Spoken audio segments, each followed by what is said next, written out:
Facebook မှာ content တွေတော့တင်နေတာပဲဒါပေမဲ့ sales ကတက်မလာဘူးဖြစ်နေလားအဓိကပြဿနာကတော့လူတွေစိတ်ဝင်စားမဲ့ content pillars တွေစနစ်တကျမရှိလို့ပါဒီဗီဒီယိုမှာကျွန်တော်က content pillar ခုကိုသုံးပြီး sales တက်စေမဲ့ idea တွေကိုဘယ်လို support ရမလဲဆိုတာ digital net ရဲ့ strategy အတိုင်းအစဉ်ဆက်ရှင်းပြပေးသွားမှာဖြစ်ပါတယ်ဂျမနနဲ့ကိုရောက်ပြီဆိုလို့ရှိရင်ပထမဆုံးကျွန်တော်အနေနဲ့ကိုရေးချင်တဲ့ content အတွက် AI ကို role ရင်သတ်မှတ်ပေးရမှာဖြစ်ပါတယ်ဒီနေရာမှာတော့ကျွန်တော်ကတော့ content အတွက် senior brand strategy တယောက်ပါဆိုပြီးတော့ role ရင်ပေးလိုက်ပါတယ်နောက်တစ်ချက်အနေနဲ့ကျွန်တော်တို့ရဲ့လုပ်ငန်းကြောင်းကို AI ကိုထပ်ပြီးတော့ရှင်းပြပေးဖို့လိုအပ်ပါတယ်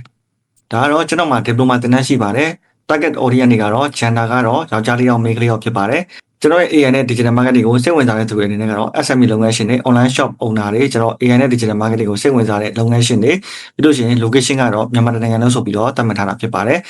ကျွန်တော်ရဲ့ goal ကတော့သင်တန်းသားတွေရရှိစေရန်ဆိုပြီးတော့အခုကဲ့သို့ကျွန်တော်ရဲ့လုပ်ငန်းအကြောင်းကိုရှင်းပြပေးရမှာဖြစ်ပါတယ်အခုကဲ့သို့ကျွန်တော်တို့ AI ကို role လဲပေးသွားပြီကျွန်တော်တို့လုပ်ငန်းနဲ့ပတ်သက်ပြီးတော့အသေးစိတ်တွေလည်းထည့်သွင်းပြီးသွားပြီဆိုလို့ရှိရင်နောက်ထပ်တစ်ဆင့်ကိုထပ်ပြီးတော့တောင်းပေးပါမယ်ကျွန်တော် target ထားတဲ့ customer တွေရဲ့ pain point အပေါ်မူတည်ပြီးတော့ကျွန်တော် brand ကနေပြီးတော့ပုံမှန်ပြောချင်တဲ့ content pillar ခေါင်းစဉ်ကြီးငါးခုကိုအရင် AI ကိုရှာခိုင်းလိုက်ပါမယ် okay အခုလိုမျိုးကိုလိုချင်တဲ့ prompt တွေကိုထည့်ပြီးသွားရင်ဆိုလို့ရှိရင်ဒီနေရာမှာရှိတဲ့ first ကိုတင်းငယ်ဆိုပြီးတော့ပြောင်းပြရမှာဖြစ်ပါတယ်ပြီးလို့ရှိရင် submit button ကိုနှိပ်ပေးလို့ရပါပြီ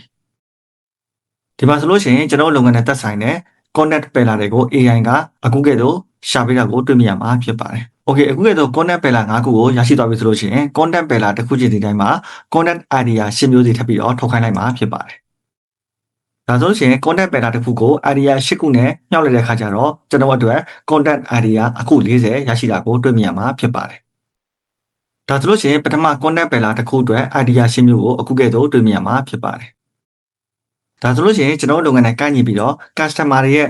pain point ကိုအခြေခံထားတဲ့ content pillar 5ခုကနေ content idea အခု40ရရှိတာကိုတွေ့မြင်ရမှာဖြစ်ပါတယ်ခုဆိုရင် content pillar ခုကိုသုံးပြီးပိုကောင်းတဲ့ copy content တွေနဲ့ sale တွေအများကြီးရပါစေလို့စုမွန်ကောင်းတောင်းလိုက်ရပါတယ်